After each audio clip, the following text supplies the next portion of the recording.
No começo eram as trevas, e então, Bang. Nasceu um sistema que se expande infinitamente, feito de tempo, espaço e matéria. Agora vá mais longe do que jamais imaginou, além dos limites de nossa existência, em um lugar chamado o Universo. Ocultos nas sombras do sistema solar, há mundos tão ativos quimicamente e tão disformes que beiram o bizarro. O mais chocante foi ver como o sistema solar é diferente. São as luas que orbitam os planetas do sistema solar. Antes desconhecidas ou consideradas secundárias, agora estão na vanguarda da exploração astronômica. O que surpreende é que não se parecem com nossa Lua. Os chamados membros menores do sistema solar não são de interesse menor. Que surpresas nos aguardam nessas luas misteriosas?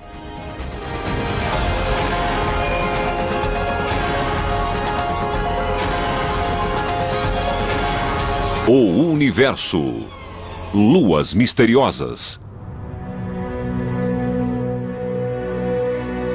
Nosso sistema solar foi sempre um terreno fértil para escritores de ficção científica. Mas, com os avanços exponenciais da tecnologia dos telescópios e contatos diretos feitos por sondas não tripuladas, foram abertas as portas para um novo balé de luas. A maioria gira para um lado, algumas giram para o outro, todas em ritmos diferentes, passando umas pelas outras.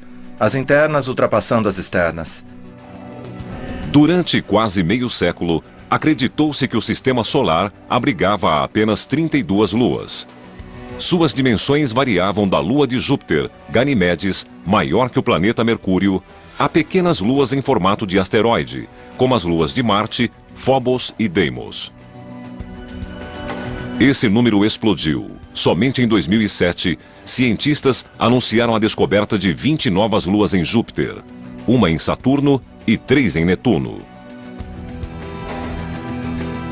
O que aconteceu foi que os telescópios astronômicos foram equipados com câmeras de CCD. São as câmeras digitais que quase todos têm hoje em dia.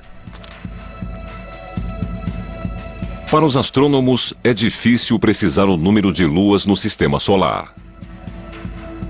À medida que câmeras ficam mais sensíveis e telescópios mais potentes, novas luas são descobertas. As luas são classificadas de duas formas. Algumas, como a nossa Lua, descrevem órbitas quase circulares acima do equador do planeta e são chamadas de luas regulares. Embora nossa Lua tenha sido formada em um impacto, todas as outras luas regulares têm origem na aglutinação dos elementos que cercam o planeta pai, em um processo de acréscimo constante. Um exemplo clássico de luas regulares são as luas galileanas de Júpiter, Io, Europa, Ganimedes e Calisto. O material que formou Júpiter espalhou-se um pouco. Esse material acumulou-se nas luas. Luas que possuem órbitas alongadas, ligeiramente inclinadas em relação ao equador dos planetas, são chamadas de irregulares. A maioria delas se move em órbitas retrógradas, no sentido horário se o planeta girar no sentido anti-horário. Phoebe, a lua recém-descoberta de Saturno, é um exemplo perfeito. Ela começou sua vida celestial como um viajante independente, orbitando o Sol antes de ser capturada por Saturno. Seja regular ou irregular, a Lua deve estar ao alcance gravitacional do planeta pai. O limite dessas órbitas é conhecido como esfera de Hill. O fenômeno foi batizado em homenagem a George William Hill, astrônomo americano que viveu no século XIX. A esfera de Hill é uma região em torno do planeta que se move junto com ele, dentro da qual a gravidade do planeta supera a gravidade do Sol. As luas de Marte, Deimos e Phobos comportam-se de forma distinta dentro da esfera de Hill. Se o planeta gira mais rápido do que a Lua orbita, como no caso de Deimos, as forças entre os dois fazem a Lua se afastar. Phobos, por outro lado, gira mais rápido que Marte. Essas pequenas luas foram descobertas por Aspet Hall em 1877. Ele as batizou de Phobos, o deus grego do medo, e Deimos, o deus do terror. Tom Duxbury participou da missão que fotografou pela primeira vez as duas luas em formato de batata. Era tarde da noite, em um dia escuro e chuvoso, e quando virei a fotografia de lado, parecia uma caveira. Foi de arrepiar.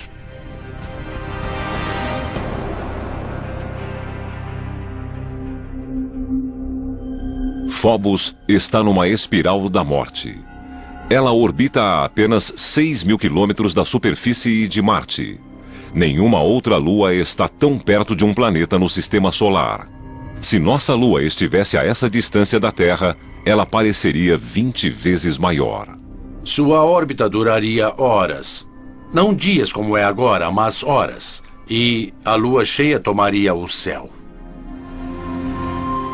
As marés subiriam e recuariam dezenas de metros. E, numa situação dessas, com certeza, a Lua acabaria se chocando contra a Terra. A aproximação de Phobos é causada por um processo conhecido como aceleração secular. Por girar mais rápido do que Marte, a Lua gera uma força de atração na superfície do planeta. Dessa forma, cada órbita deixa Phobos mais perto da superfície marciana. A luta entre Marte e Phobos lembra a dinâmica de uma bola amarrada a um poste. Imagine que a bola seja a Lua. O poste seria o planeta e a corda entre os dois seria a força gravitacional exercida pelo planeta. O que vemos é que a gravidade atrai a Lua de uma forma que aumenta sua velocidade. Ela vai cada vez mais rápido, se aproximando até bater no poste. É exatamente isso que acontece com Phobos. A velocidade da órbita de Phobos é maior que a da rotação de Marte. A interação gravitacional atrai Phobos cada vez mais, aumentando a velocidade de sua órbita. Em 50 milhões de anos, Phobos estará tão próxima que vai chocar-se contra o planeta e Marte deixará de ter essa lua. Por outro lado, Deimos, a lua mais distante, tem uma órbita mais lenta do que a rotação de Marte. É como se desenrolasse o fio, e o que vemos é Deimos se afastando cada vez mais de Marte. Por fim, Deimos será tirada de Marte pela gravidade do Sol, ou seja, com o tempo, Marte não terá nenhuma lua.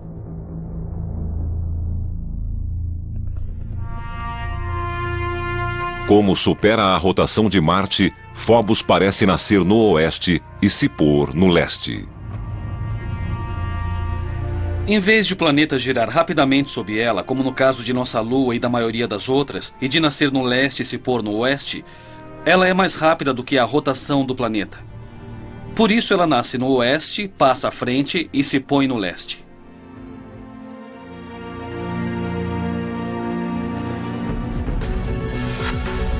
$50 milhões de anos se passarão antes de Phobos desaparecer. Até lá, ela poderá ser útil para uma eventual colonização de Marte. O escritor Arthur C. Clarke cogitou esta possibilidade no livro As Areias de Marte. Embora não haja motivo para a colonização de Phobos, sua proximidade com Marte a tornaria um ponto de parada natural. Sob o aspecto gravitacional, é muito mais fácil ir a Phobos, que não tem gravidade, do que enfrentar a gravidade de Marte para descer no planeta.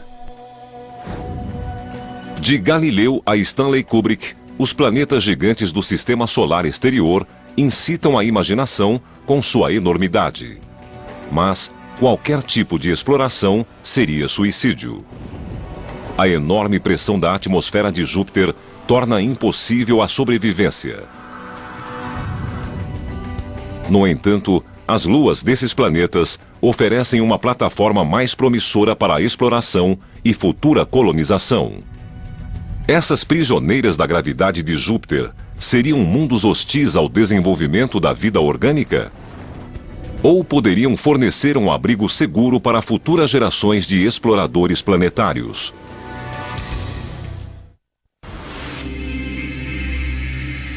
Até pouco tempo, pouco se sabia sobre as luas dos gigantes de gelo e gás. Grande parte delas permanecia oculta no brilho de seus planetas. Agora, telescópios modernos e a exploração espacial não tripulada revelaram um reino ocupado por inúmeras luas, de mundos esféricos semelhantes a planetas, a luas disformes com apenas 50 quilômetros de extensão. Júpiter, o maior planeta do Sistema Solar, é um ímã de luas. Tudo começou 4 bilhões e meio de anos atrás, com uma enorme nuvem gasosa que colapsou em si mesma. Esse processo, conhecido como acreção, deu origem ao sistema joviano. Quase todo o material aglomerou-se formando Júpiter, mas uma porcentagem mínima juntou-se em pequenos grupos dentro da órbita de Júpiter. Essas mini-acreções solidificaram-se e formaram as luas regulares de Júpiter: Io, Europa, Ganimedes e Calisto. À medida que Júpiter coalescia, sua enorme força gravitacional atraía pequenos resquícios do nascimento do Sistema Solar. Os planetas gigantes se formaram em um ambiente gasoso rico, em que havia muito material por todo o Sistema Solar que ainda podia ser capturado. O número de luas de Júpiter varia de 60 a 200 dependendo de quem as conta. O mais certo é que, se fosse possível ficar no limite da atmosfera gasosa de Júpiter, quem olhasse para o céu veria uma dança magnífica de objetos lunares. Seria muito bom poder ver as luas. De tempos em tempos, Io passaria. A cada 2 vezes que Io passasse, veríamos Europa, ao mesmo tempo. E a cada 4 passagens de Io, veríamos Ganimedes. Um membro deste elenco joviano é tão afetado pela massa de Júpiter que literalmente sofre implosões. Em fevereiro de 2007, a nave New Horizons, a caminho de Plutão, voltou suas câmeras para Io. Io tem o tamanho aproximado da Lua terrestre e orbita a 420 mil quilômetros da superfície de Júpiter. O que a diferencia das outras luas jovianas é seu vulcanismo espetacular. As câmeras registraram fotografias detalhadas de lava incandescente em toda a superfície de Io. Uma enorme nuvem de poeira com 300 quilômetros de espessura ergue-se sobre a superfície da Lua. Assim como todas as luas regulares de Júpiter, Io recebe o nome de uma amante do deus Júpiter, da mitologia romana. Ela foi descoberta por Galileu em 1610. A Lua foi fotografada pela primeira vez pela nave Pioneer em 1974 e pela Voyager em 1979. Sua atividade pulsante vem intrigando cientistas há décadas. A Io expele cerca de 1 tonelada de material por segundo, a cada segundo de cada dia. É uma máquina fenomenal. Eu gostaria de ir a Io, mesmo sendo perigosa, quente e sulfurosa. Io é pequena demais para ter mantido o núcleo derretido desde a formação. Algum processo misterioso deve ser o responsável pelo aquecimento. O interior de Io deve permanecer derretido, porque é pressionado demais quando orbita Júpiter. O processo é conhecido como aquecimento friccional. A força gravitacional de Júpiter causa atrito no núcleo de Io. Da mesma forma que um escultor molda um bloco de argila, Júpiter está incessantemente criando sua própria obra-prima. Se uma lua sofre o efeito do aquecimento friccional, ela se torna maleável. Ela pode ser esticada como argila e deformada pela gravidade do planeta pai. A superfície da Lua é fria. Ela se parte da mesma forma que a argila quando se puxa rapidamente. Mas o interior, que é quente, pode fluir, ser esticado e moldado pela gravidade do planeta pai. Luas regulares costumam ter órbitas circulares. Para produzir aquecimento friccional, uma lua deve possuir uma órbita mais alongada na qual a distância do planeta mude radicalmente durante uma única revolução. Essas órbitas excêntricas ocorrem somente quando são influenciadas pela gravidade de outra lua. Quando uma lua está numa órbita excêntrica não circular, ela se aproxima e se afasta de seu planeta pai. Assim, ela é achatada e puxada quando está mais próxima. Io está em ressonância orbital com outras duas luas, Europa e Ganimedes. Enquanto Júpiter e Io lutam para estabelecer uma relação sincrônica, Europa e Ganimedes puxam Io em direções opostas. Júpiter a puxa de volta e Io é esticada e comprimida no processo. O aquecimento friccional em Io, responsável por seus grandes vulcões, tem um efeito colateral. Ele cria o maior objeto visível estacionário no sistema solar. Uma enorme nuvem gasosa 500 vezes maior do que Júpiter. Em 1990, o professor Michael Mendilo e sua equipe da Universidade de Boston descobriram uma grande nuvem gasosa espalhando-se de um lado a outro de Júpiter. Eles foram os primeiros a fotografar a nébula por inteiro, descobrir suas origens e o mecanismo que a faz crescer. A Io é muito pequena e não possui atmosfera, mas seus vulcões estão continuamente expelindo um material que poderia ser uma atmosfera. Mas você poderia perguntar por que não tem uma enorme atmosfera se todos os vulcões estão ativos há eras. Bom, é porque o material escapa. O principal gás é o sódio. Embora represente apenas 5% dos materiais expelidos por Io, ele é facilmente detectável por telescópios na Terra. O sódio emite um brilho alaranjado. Na verdade, o sódio é comumente utilizado para iluminar as ruas de muitas cidades do mundo todo. As moléculas do sódio e de outros gases são projetados pela luz do Sol em elétrons no campo magnético de Júpiter. Elétrons e prótons são liberados por algumas dessas partículas e ionizam. Os íons, na forma de plasma, são carregados pela poderosa magnetosfera de Júpiter. A velocidade aumenta de forma dramática em função do campo magnético. É como dar uma volta em um carrossel cósmico. As linhas do campo magnético são os postes, e de tempos em tempos, o átomo de sódio é apanhado juntamente com o elétron. Agora eu estou no núcleo de plasma de Júpiter, com todos os outros íons e elétrons que foram capturados anteriormente. E então os íons e elétrons recombinam e o nêutron não é contido pelo campo magnético e acaba escapando numa velocidade muito maior. E ele é suficiente para escapar de Júpiter. E eles foram a maior nuvem de gás visível que está permanentemente no sistema solar. Se a nébula pudesse ser vista a olhos nus, teria o tamanho de 12 luas no céu. É tão grande que, para vê-la, Michael teve de criar um telescópio especial. Na verdade, para se ter um grande campo de visão, só precisamos de uma pequena lente. O binóculo nos dá um grande campo de visão. Em 1991, o telescópio era considerado corriqueiro, mas sua câmera era altamente sofisticada e, na época, revolucionária. Era uma câmera digital. Quando se tira uma foto na forma de números, é possível fazer qualquer coisa com ela. Michael e sua equipe sabiam que havia sódio na nébula. O sódio também está presente na atmosfera terrestre. Eles conseguiram comparar imagens digitais das atmosferas da Terra e de Júpiter e criar uma imagem da nébula. Seria muito difícil fazer isso com apenas 2 fotografias em papel, mas com as câmeras digitais revolucionamos a forma de processar as imagens. Io, sem dúvida, seria um destino de enorme interesse científico, mas seu ambiente hostil descarta essa possibilidade. Até mesmo o pouso de uma sonda não tripulada seria difícil em meio à superfície instável da Lua.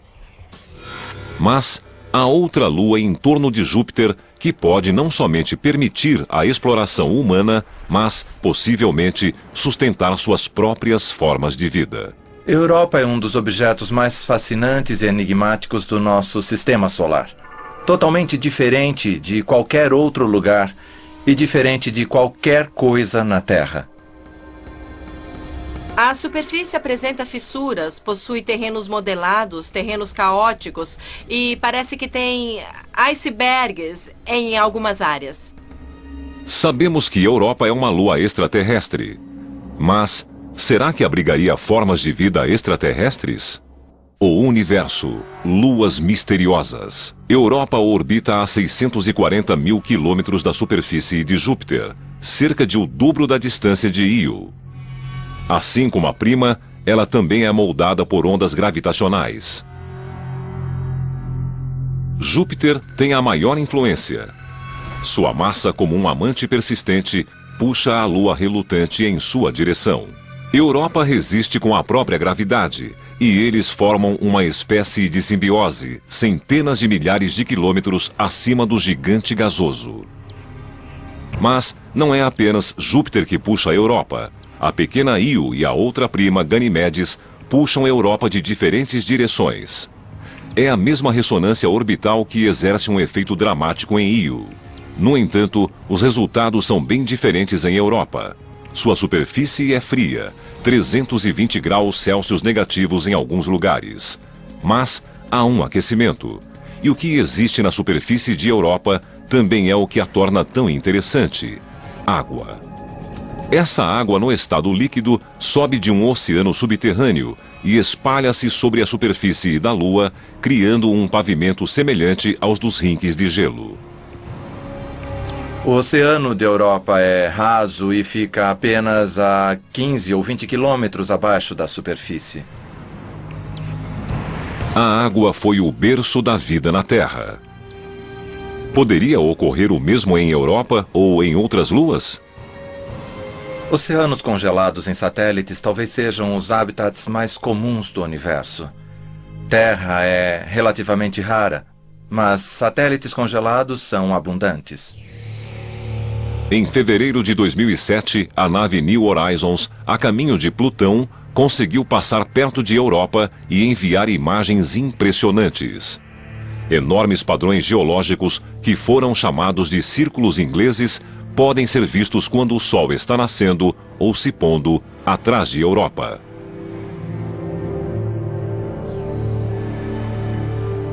Eles são muito grandes. Se você tentasse atravessar um desses círculos, desceria até um local algumas dezenas de metros abaixo do nível onde começou e subiria novamente. A semelhança dos círculos ingleses de Europa com os encontrados aqui na Terra termina quando levamos em conta as dimensões. Cada um deles tem de 3 a 5 mil quilômetros de diâmetro. Eles são rasos demais e muito uniformes para serem crateras criadas por impactos. Asteroides e cometas possuem diferentes tamanhos e formatos. Os círculos de Europa são geologicamente muito semelhantes. Embora nada tenha sido provado, tudo indica que a grande massa de Júpiter seja a responsável por eles. Supõe-se que o gelo que cobre a Europa não é preso ao núcleo da Lua. Em vez disso, flutua sobre o oceano abaixo como um iceberg esférico. A região polar teria sido moldada por Júpiter e, ao longo de centenas de milhares de anos, deslocado-se em direção ao Equador. Isso formaria uma série de pequenas depressões circulares a partir da região polar em direção ao Equador. Se a crosta de gelo em Europa possuir estrutura semelhante aos icebergs na Terra, a maior parte dela estará abaixo da superfície do oceano. Isso teria enormes implicações para explorações futuras.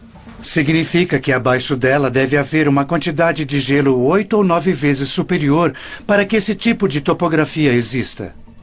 A teoria do iceberg derruba a crença de que o oceano de Europa pode ser facilmente alcançado através de uma fina crosta. O mapeamento por radar e por radiação ultravioleta será ainda mais importante antes que uma sonda pouse na superfície da Lua. Futuros exploradores terão de procurar os pontos por onde a água do oceano chega à superfície e, a partir deles, encontrar um meio de chegar a ele. Os mesmos exploradores talvez decidam montar uma base de operações em Ganimedes, a maior lua de Júpiter. Assim como Phobos serviria como ponto de parada na exploração de Marte, Ganimedes teria a mesma função no sistema joviano. A Lua é maior que o planeta Mercúrio, e sua gravidade, entre todas as luas de Júpiter, é a mais próxima da gravidade terrestre. Embora esteja em ressonância orbital com Io e Europa, está longe o bastante de Júpiter para ser menos afetada pelas forças de atração do gigante gasoso. Em Ganimedes poderíamos, digamos, pousar em uma grande cratera e construir uma região protegida por um domo, impedindo a entrada das partículas carregadas do sistema joviano e criando um local seguro para estudar não só Ganimedes em si, seu campo magnético, seu interior e sua geologia, mas o sistema de Júpiter como um todo. Ganimedes é a única lua no sistema solar com o próprio campo magnético. Para que isso seja possível, ela deve possuir massa suficiente e um núcleo aquecido. A massa é visível, mas não se sabe exatamente de onde vem o calor. Ganimedes sofre influência das forças de atração tanto de Io como de Europa. No entanto, medições feitas em sua órbita indicam que ela é esférica o bastante para evitar as deformações sofridas pelas luas menores. Imagina-se que aconteceu alguma coisa no passado de Ganimedes que mudou ligeiramente sua órbita. Talvez essa irregularidade tenha ficado fora de controle por algum tempo e gerado muito calor no interior da Lua, aquecendo o núcleo. Na verdade, não sabemos. A única certeza que temos é que a passagem da nave New Horizons pelo sistema joviano nos deu uma boa ideia das maravilhas que poderemos encontrar nas luas de Júpiter. Cientistas aguardam com ansiedade o dia em que uma sonda descerá em uma dessas luas e começará a revelar os segredos desses mundos misteriosos. Outra lua gelada orbita o gigante gasoso Saturno.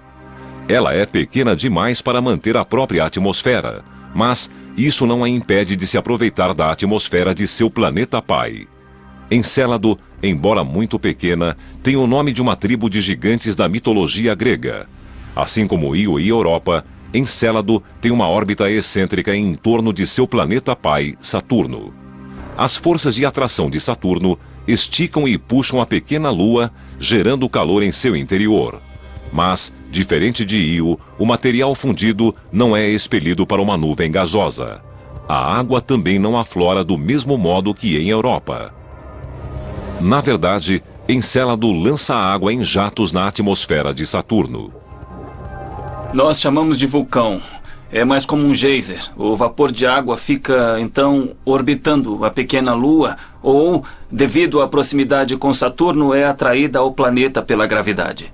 A partir do trabalho desenvolvido no estudo de Io, Michael Mendilo e sua equipe na Universidade de Boston voltaram as atenções para o efeito de Encélado sobre a atmosfera de Saturno. Descobrimos que a água é um excelente catalisador para recombinar íons e elétrons. Antes de Cassini, cientistas baseavam-se em modelos feitos pelo computador para determinar as condições atmosféricas em torno de Saturno. Mas os dados da missão indicaram que a ionosfera do planeta tinha apenas 10% do tamanho estimado pelos cálculos. A água gelada expelida por Encélado neutraliza as partículas carregadas na ionosfera de Saturno. Autorização confirmada. Decolar. Assim, os cientistas descobriram quase por acaso o efeito exercido pela água na atmosfera terrestre. Em 1973, quando a NASA lançou seu laboratório espacial, também lançou pela última vez o foguete Saturno V, o foguete da Lua. E nunca antes um veículo espacial havia queimado combustível até atingir a ionosfera. Aquele motor gigantesco lançou 1 tonelada por segundo de vapor d'água na ionosfera. E a ionosfera quase desapareceu naquele dia. O foguete abriu um buraco na ionosfera terrestre, a camada superior da atmosfera. Foram necessárias 24 horas para a radiação ionizante do Sol fechar esse buraco. No entanto, em Saturno, onde Encélado lança continuamente 6 toneladas de água por minuto na atmosfera, os efeitos são marcantes. Não existe a possibilidade de Encélado acabar completamente com a ionosfera do planeta pai. Mas esta lua minúscula, com apenas 500 quilômetros de diâmetro, chamou a atenção da comunidade científica e do próprio Saturno. Enquanto nos preparamos para enviar sondas a Phobos e Europa e para estudar dados de Titã, Encélado e Io, um grupo totalmente novo de luas está literalmente entrando em universo. Luas misteriosas. Antes dos anos 1990, grande parte dos astrônomos acreditava que havia apenas 34 luas no sistema solar. A maioria delas era regular como a nossa, corpos esféricos em órbita do planeta pai, seguindo a mesma direção de sua rotação. Mas alguns desses satélites são conhecidos como luas irregulares. Essas luas incomuns seguem órbitas alongadas. Muitas vezes, elas são inclinadas e têm direção oposta à rotação do planeta. Elas parecem batatas voadoras, lascas ou amontoados disformes. Elas foram difíceis de achar até agora porque são muito pequenas e também costumam ser muito escuras. O advento da fotografia digital e o uso de instrumentos ópticos mais sensíveis mudaram o terreno lunar em uma década. O Dr. Brett Gladman, da Universidade da Colômbia Britânica, descobriu sua primeira lua irregular em 1997 no Observatório Palomar. Desde então, ele trouxe à luz 17 objetos que eram desconhecidos no sistema solar. Detectamos objetos no sistema solar exterior, observando sua movimentação em relação às estrelas e galáxias de fundo, que são estacionárias. Então, se tirarmos uma foto do céu, esperarmos 1 hora e tirarmos outra foto, nenhuma das estrelas na galáxia terá se movido. Mas objetos distantes no sistema solar exterior terão se deslocado de forma visível entre as duas imagens. Assim, comparando as duas fotografias, veremos, como neste caso, um objeto móvel. O objeto pode ser um cometa ou um asteroide, ou, se orbitar um planeta de modo retrógrado, uma nova lua irregular.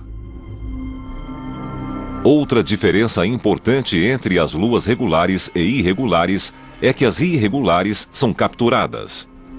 Elas se formam de modo independente do planeta em torno do qual orbitam e, provavelmente, fizeram parte dos detritos gerados na formação do nosso sistema solar. Phoebe, a maior lua irregular que orbita Saturno, é um exemplo clássico.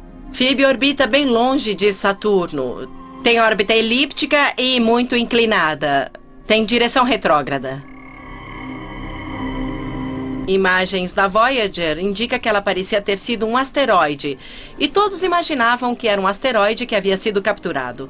Agora sabemos por causa de Cassini que é um corpo muito rico em água congelada. Isso praticamente exclui o cinturão de asteroides. Imagina-se que Phoebe poderia ter vindo do cinturão de Kuiper nos limites do sistema solar. Imagina-se que o cinturão de Kuiper contenha os detritos da formação do sistema solar. Ele gira em torno do Sol, além da órbita de Plutão. No entanto, outra teoria sugere algo totalmente diferente. É muito mais provável que Phoebe tenha se formado numa órbita independente em torno do Sol e depois capturada na órbita de Saturno, enquanto os outros objetos se formaram próximos de Saturno ou foram incorporados pelo planeta ou ejetados do sistema solar. Phoebe então seria composta dos detritos planetários que flutuavam em torno de Saturno na época de seu nascimento. Por causa disso, deve possuir um material diferente de algumas das luas irregulares que orbitam Júpiter. Se for este o caso, seria possível discernir e comparar os diferentes ingredientes que deram origem a esses dois gigantes gasosos. Atualmente, 3 teorias tentam explicar como Phoebe e outras luas irregulares perderam sua independência. 2 delas sugerem que elas foram capturadas quando o sistema solar estava em formação e os planetas ainda eram um acúmulo de bolhas de gás e detritos. A teoria do arrasto gasoso é a mais direta. Gases densos circulavam em torno do planeta em formação quando um cometa, asteroide ou uma combinação dos dois passou através da mistura gasosa. Nós sabemos que os planetas gigantes construíram seus sistemas de satélites em grandes discos em torno deles, uma espécie de mini-sistema solar ao redor de cada planeta. E o gás e a poeira presente nesse disco também funcionam como fontes de atrito, onde planetesimais de passagem reduzem a velocidade, são capturados e entram em órbita. A segunda teoria é uma variação da primeira e, por vezes, é chamada de teoria da atração. Neste caso, em vez de ser capturado ao passar pelos gases em acreção, o objeto é puxado para a órbita do planeta em formação pela força gravitacional crescente. As 2 teorias de captura funcionam bem nos casos de Júpiter e de Saturno, porque a quantidade de matéria durante sua formação era grande o bastante para reduzir a velocidade dos objetos passantes. Mas o mesmo não acontece nos caos de Netuno e de Urano.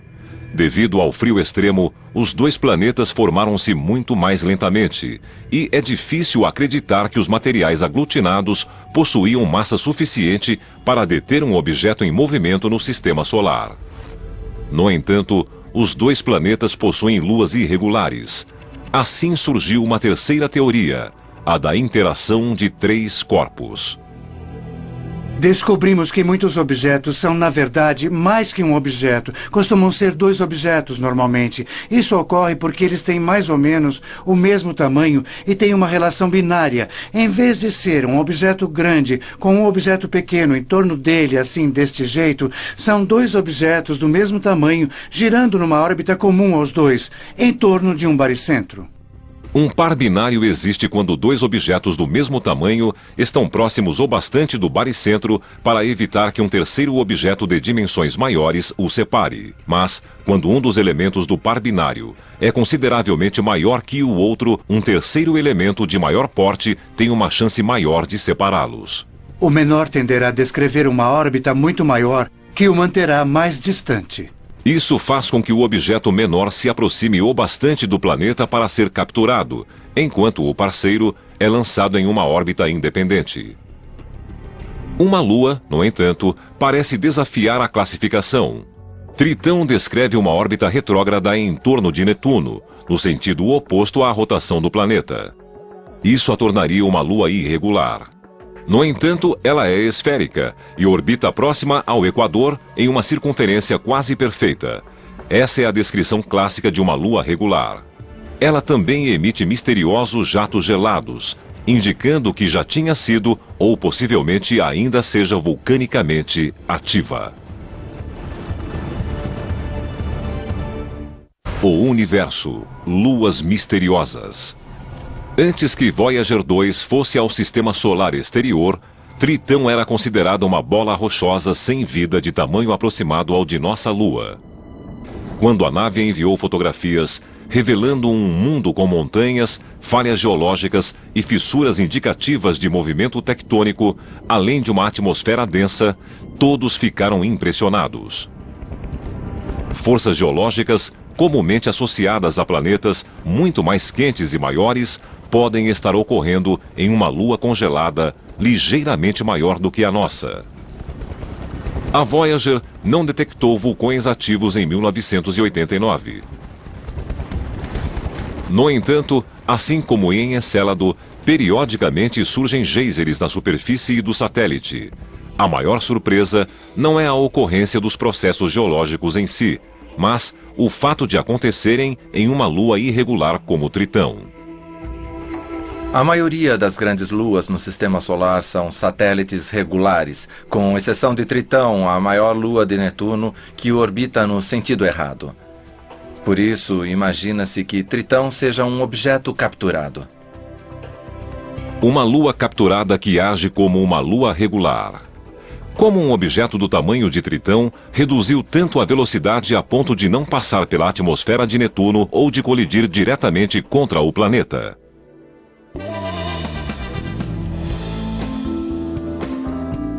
Não existe aposta garantida, mas algumas teorias têm melhores chances. Assim como jogadores na roleta, Tritão e Netuno fizeram as apostas e contaram com a sorte. Façam suas apostas e boa sorte. Na roleta, há várias formas de apostar. A probabilidade de ganhar é diferente em cada uma delas, e como em qualquer jogo de azar, quanto menor a probabilidade, maior o prêmio. Tritão pode ter sido capturada por Netuno de 3 formas diferentes.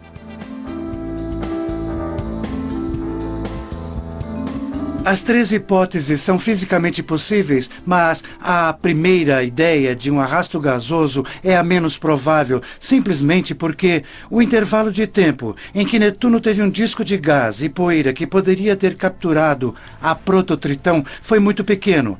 A chance seria muito pequena. Seria como apostar no zero verde da roleta. É mais provável que a prototritão, em algum momento da história do Sistema Solar, tenha se chocado com um grupo de satélites gelados e essa colisão tenha originado o Tritão. Seria como apostar nos 12 primeiros números da roleta. Há uma chance em 3 disso ter acontecido. A melhor aposta é nos números pares.